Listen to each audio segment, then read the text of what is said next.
pressed my leaves in a book so they didn't curl up too much. I started by sketching the leaves with pencil on watercolor paper. I don't like the pencil lines to show up too much, so I erase them until they're very light. Using a white crayon or a candle with the wick cut down, color on the outside of the leaves.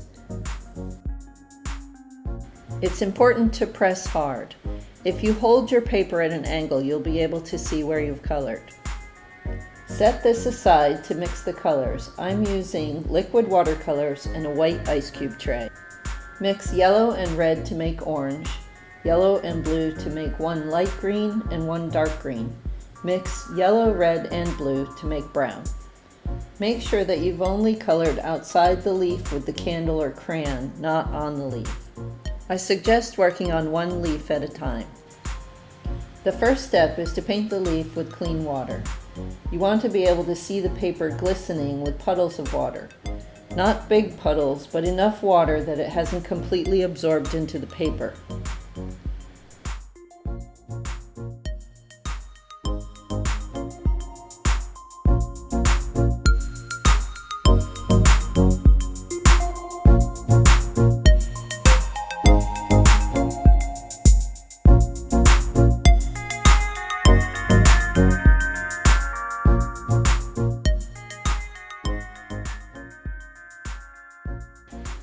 I like to start with the lightest color, in this case the yellow, and then I add the other colors into it.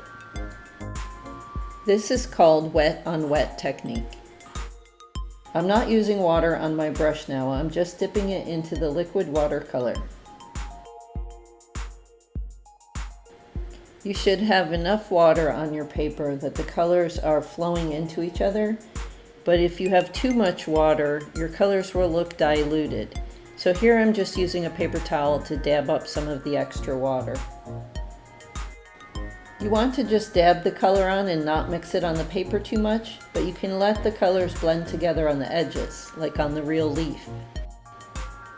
The wax you colored around the edges of the leaf with the candle or the crayon acts as a resist.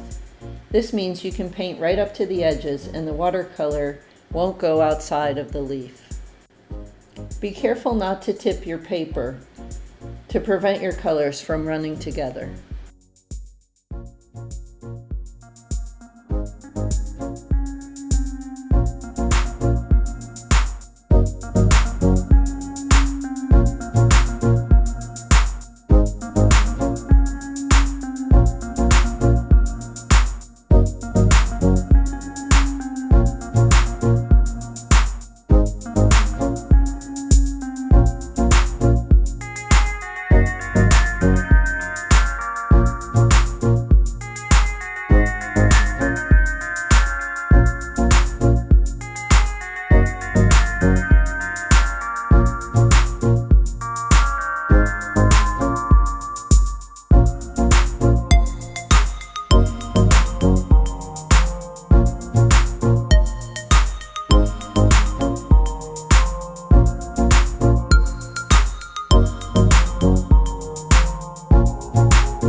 I turned the paper to work on the next leaf so I wouldn't stick my hand in the wet watercolor. You also can use a hair dryer on a low setting.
When you finish painting the leaves, it's best to let them dry.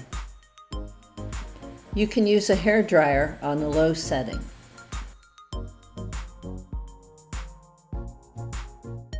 For the background, you start with clean water again. Here I've switched to a big brush so I can cover more ground. That wax that you've colored around the edges of the leaves works as a resist for the background as well. That means you don't have to worry about getting too close to your leaves and ruining the work that you've already done. I wanted a light color for the background, so I mixed water into the blue. Liquid watercolors are actually concentrate, so mixing a little bit of water in the ice cube tray will get you a nice light sky blue.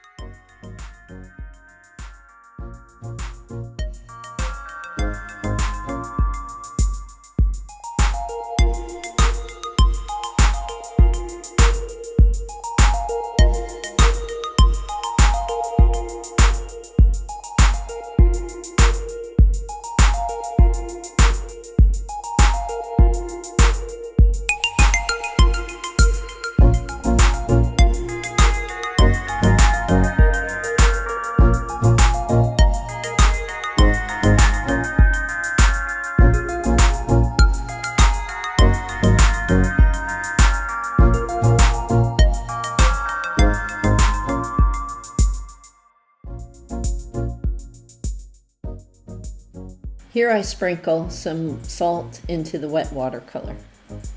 If you don't have a salt shaker handy, just put a little in your hand and use your fingers to sprinkle it. You don't want to coat it with salt. Make sure you have enough of a puddled wet watercolor. The salt attracts the water and the watercolor will dry in a beautiful speckled pattern.